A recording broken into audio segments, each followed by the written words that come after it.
Good morning. Welcome to Breakfast with John Kay and Naga Monchetti. Our headlines this morning: the UK splits over travel to Greece and Portugal.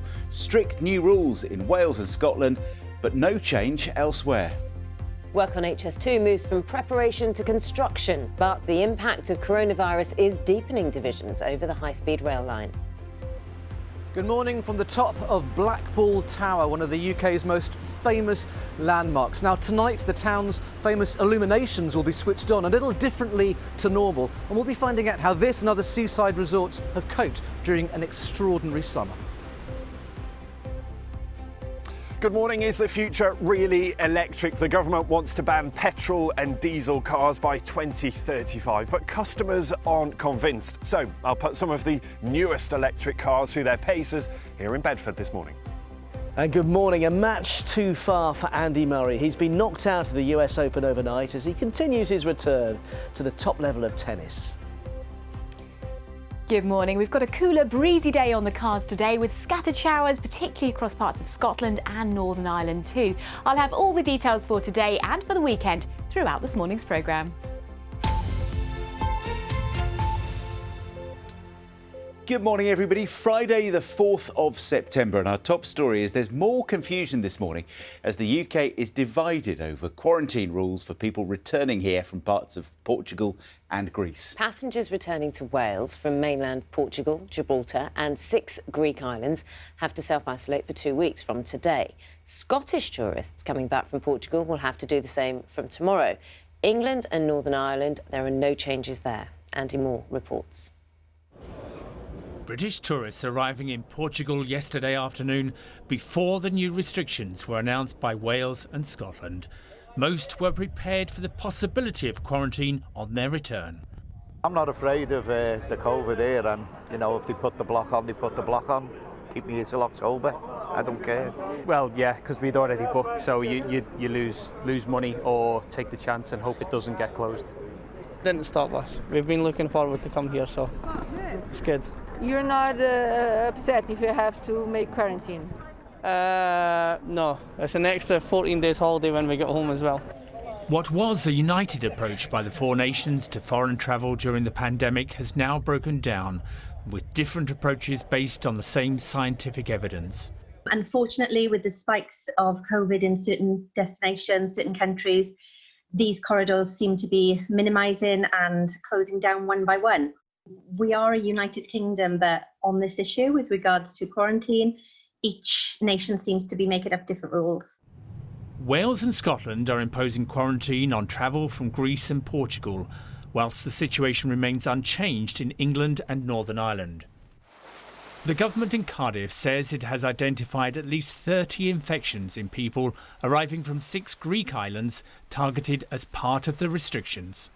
That advice has underpinned the choices we've made previously and the ability to have conversations across 4 nations about those choices. It underpins a choice we make today to help keep Wales safe, and I'm confident we're doing the right thing. It was widely expected that the Westminster government would reimpose quarantine restrictions on Portugal. But in the end, the travel corridor from England to Portugal remained open. The Department for Transport said infection rates weren't the only factor involved in the decision-making process.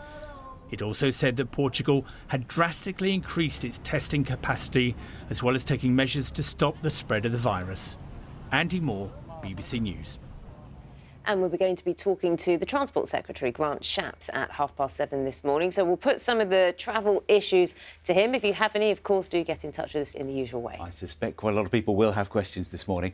We can speak now to our political correspondent, Ian Watson, in Westminster. Let's put some questions to him, because I guess when we have devolved government, the different nations of the UK, this is going to happen, isn't it? They're all in charge of their own policies. But it is hard for the public to get a grip of. It is a complicated picture throughout the UK, there's no doubt about that, and certainly the devolved administrations seem to be going increasingly their own way. All 4 nations tend to meet virtually to discuss these things, although I don't think that happened this week.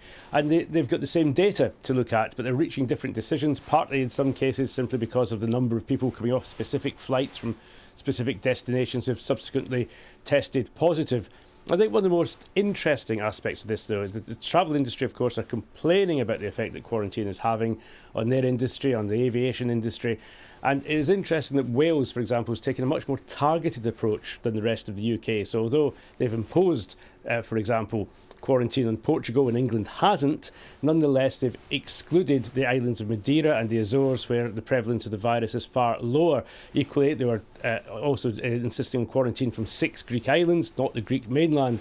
So some people see this as a potential way forward, a more targeted, more regional approach to quarantine. The other demand, of course, coming not just from the travel industry, but senior politicians such as the Conservative David Davis, former Prime Minister Tony Blair, is to have airport testing to try to reduce the amount of time people would spend in quarantine, getting tested when they come off the plane, then perhaps 3 to 5 days later. But on this programme yesterday, the Health Secretary Matt Hancock seemed to pour cold water on that idea, suggesting that perhaps only 7% of infections would be picked up. So there's a lot of pressure from some politicians and from the travel industry to try to sort out the problem of quarantine. But at the moment, certainly, I think, wherever you live in the UK, you might be a little bit confused about what you have to do when you return home from holiday. Absolutely. Ian, thank you very much indeed. We'll try and make sense of it all here on Breakfast for you this morning. Of course we will. Now, the company responsible for building the HS2 high-speed rail line linking London to Birmingham is moving on to the construction phase officially today. Yeah, ministers insist that the project's going to boost economic growth of the creation of 22,000 jobs. But critics say it's too expensive and harmful to the environment, as Theo Leggett reports. This is a highly symbolic moment for HS2. After years of planning and development, not to mention delays and rising costs, construction on the 140-mile route from London to Birmingham can officially begin. In fact, a great deal of work demolishing buildings, clearing sites and preparing the route has already been carried out. This is where Birmingham's new Curzon Street station will be built. In a few years' time, it should look like this. The first phase of HS2 will require 32 miles of new tunnels. There will be 110 embankments, 70 cuttings and 150 bridges. And all of this will require 1 million tonnes of steel. The company in charge of the project, HS2 Limited, says some 22,000 new jobs will be created over the next 2 years, including 2,000 apprenticeships. But opponents of the scheme, which remains highly controversial, say they aren't impressed. From their own figures, it showed that there's going to be over 19,000 jobs that are being displaced purely or got rid of purely because HS2 is displacing or shutting down the businesses that had those jobs. So these 22,000 jobs sounds great, but when you compare it to the number of jobs that are going because HS2 is built, it's a drop in the ocean. The first part of HS2 alone is expected to cost at least £35 billion. A second phase, extending the line to Manchester and Leeds, is expected to take the total bill to more than £100 billion. The government says it'll fire up economic growth and provide opportunities across the country. But critics say the money could be better spent on improving existing transport links. Theo Leggett, BBC News.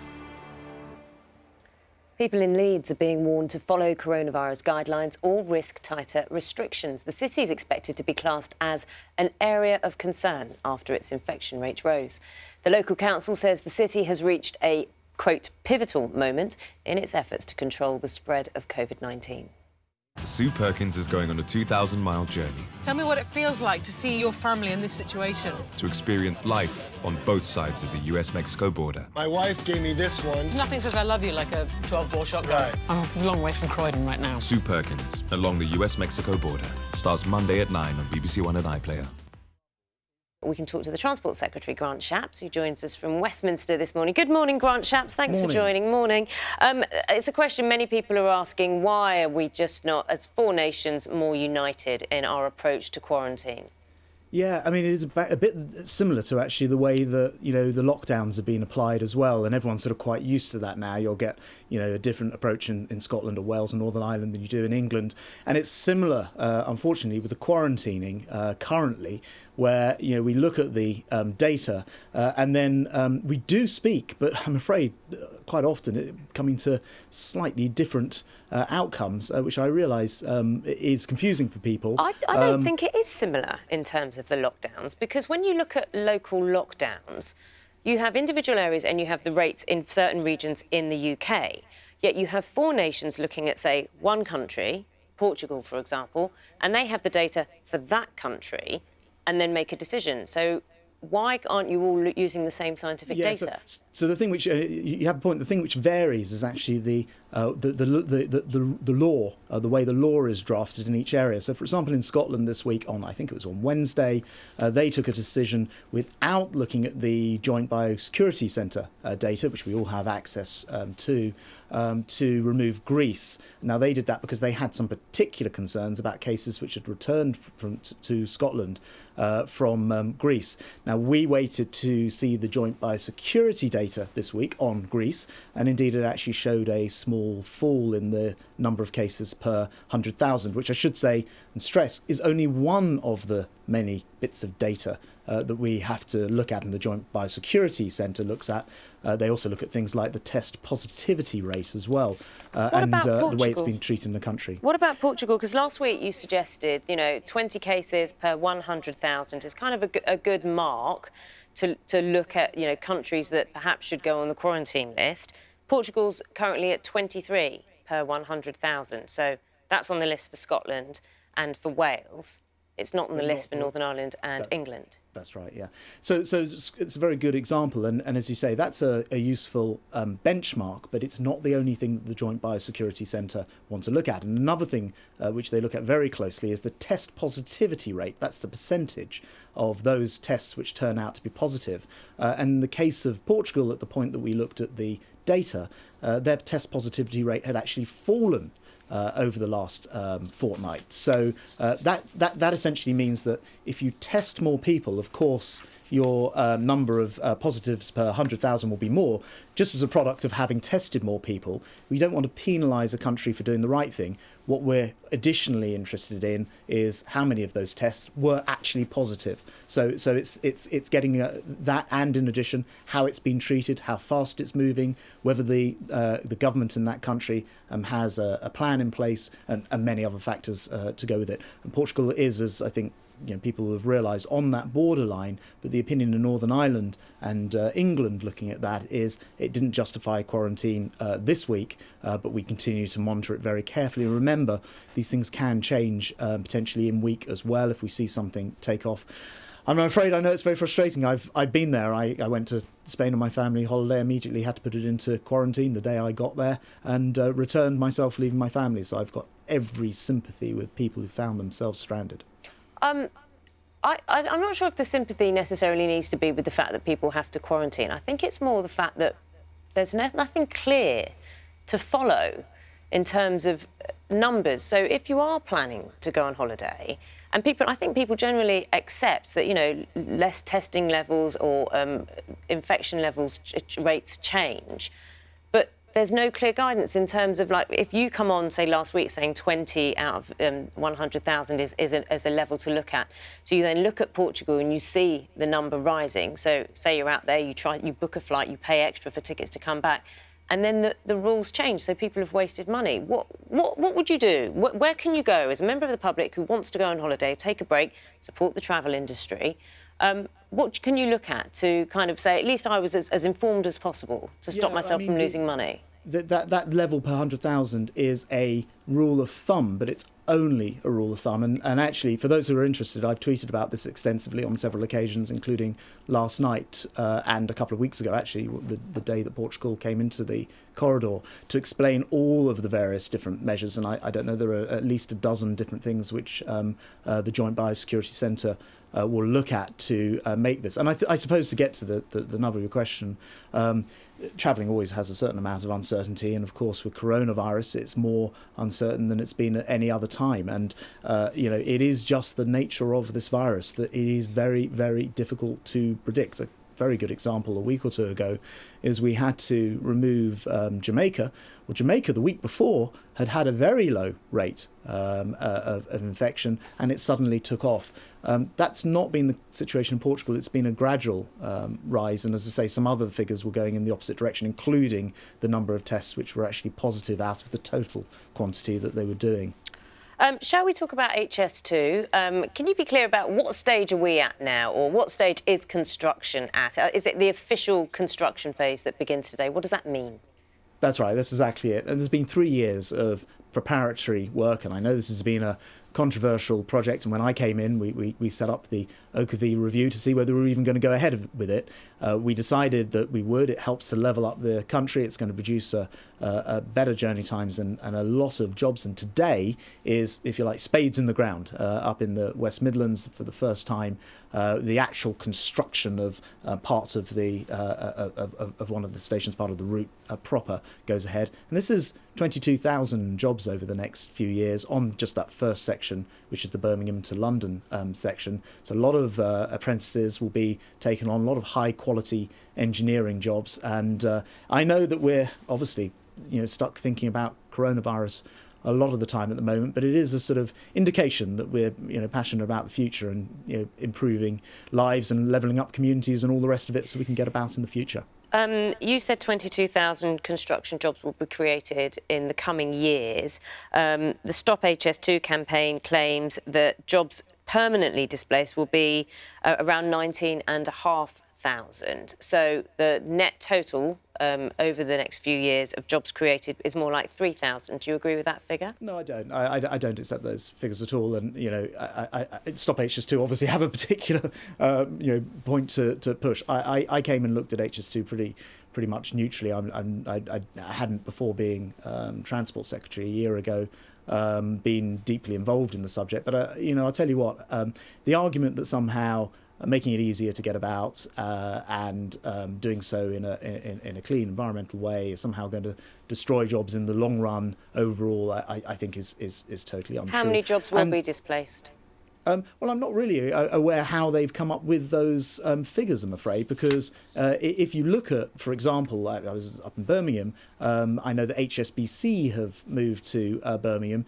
Now, you may say that's fine, they've moved out of London to Birmingham, that hasn't created new jobs. But I tell you what, it's rebalancing the economy in the way that people have talked about for years, and we're actually doing it. And when it gets up to Manchester and gets up to Leeds and makes those journey times to Scotland much faster and the rest of it, I can't see how there's an argument that making it easier to get about this country is somehow going to destroy jobs. Quite the opposite, in fact. It's clearly going to make the economy level up, find those left behind areas that have found themselves too disconnected before and join it together. And not just HS2, the massive investment in rail, reversing some of those beaching line closures. Those are the railway lines which were closed in the 70s and 80s, 60s, from the 60s report.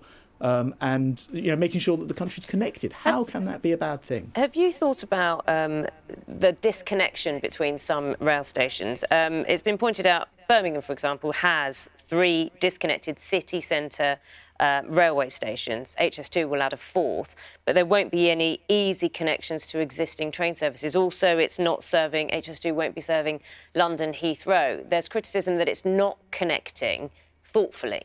Yeah. Well, the last thing I want to do is redesign the sort of bit that's already going ahead right now, of course. But I have been even if it's not right. Well, no, I don't think it's quite as straightforward as that sounds, because I've gone and met with Andy Street, who's the mayor of the West Midlands, and I've actually walked around those stations, and actually he showed me how the pathways through do in fact mean that, although it's a bit like if you King's Cross St Pancras in London, it sounds like it's 2 stations miles apart, but actually everyone knows that you can go to one and you can pretty much be at the other. So in a lot of the Birmingham stations, I don't think the connectivity is anything like as distant as it sounds. And of course you could always say, oh, why don't we connect this place or that place? Ultimately, a railway line has to run from A to B. It can't connect everywhere. But I am convinced, and I know that because of coronavirus, and I've been on the trains this morning, they're quieter than they would normally be, though it's starting to pick up again. But we did, before coronavirus, have a 4% year-on-year increase in, particularly on, say, the West Coast main line. That's the problem, though, isn't it? Out. We have coronavirus and now people are working from home. Companies are realising they don't need people to travel into cities, and people are reluctant to travel into cities if they can ably and conveniently and constructively work from home. Why do we need this network? Yeah, I think that's true in the shorter term, and indeed there may even be longer term impacts from all of this as people realise they can work from home more. But I don't think that in the kind of big sweep of history, I mean, if you think about the West Coast and East Coast main lines, sort of 150 years or something, And that's what you're building. You're building these things for the future. You're not just building for next year, or, well, it won't even be finished next year, so of course you're not, but 10 years' time, you're building for the next generation, our children and their children. So I think in the end, we'll find we'll be very pleased that we do have additional rail capacity in this country, and I think we need it. It's a sort of, if you like, today is a sign of confidence in the future of our country, and 22,000 jobs over the next few years building it as well. Quick question, can you clear something up? 50 members of the Conservative Party met on Wednesday, this is part of the 1922 committee, in a room that had a note on the door saying, for COVID reasons, 29 allowed. How did that happen? Why did that happen? Why was that allowed? I wasn't at the meeting, I'm afraid. It's the first I've heard about it, so I'm afraid I can't really clear anything up for you. But I do know that all around Parliament, measures have been taken, and people will be, doing their best as everywhere, to try to respect those. I know from, for example, taking the train this morning, that the signs are 2 metres where possible. We know it can be 1 metre plus. So you can't guarantee that the rules were met in Parliament? You're telling me about something, I'm afraid it's the first time I've heard about it, and I wasn't at the meeting, so I wouldn't want to misguide you. For your information, it happened on Wednesday, and you can look into that. There were 50 that attended, apparently, in a room that said 29 were allowed in COVID rooms. It's interesting, simply because the government is trying to advise people how to get back to work and urge them to get back to work, and there'll be concerns about rules being bent or broken. Yes, I don't know whether that report came from, whether it was from, you're in Parliament, people will perhaps report out of something, perhaps not entirely accurately, but I don't know the situation. But what I would say, generally speaking, in Parliament is, measures have been taken. You can't have, I think it's more than 50 in the chamber itself, which, if you recall, you normally would have up to 650 people crammed into there, built for 423, I think, the chamber. So 50 people's not very many. We're only able to have up to 2 members of staff in at any one time, and there are quite a lot of different measures in Parliament to try to keep people apart as much as possible. Grant Shapps, Transport Secretary, thank you very much for your time. Thank you.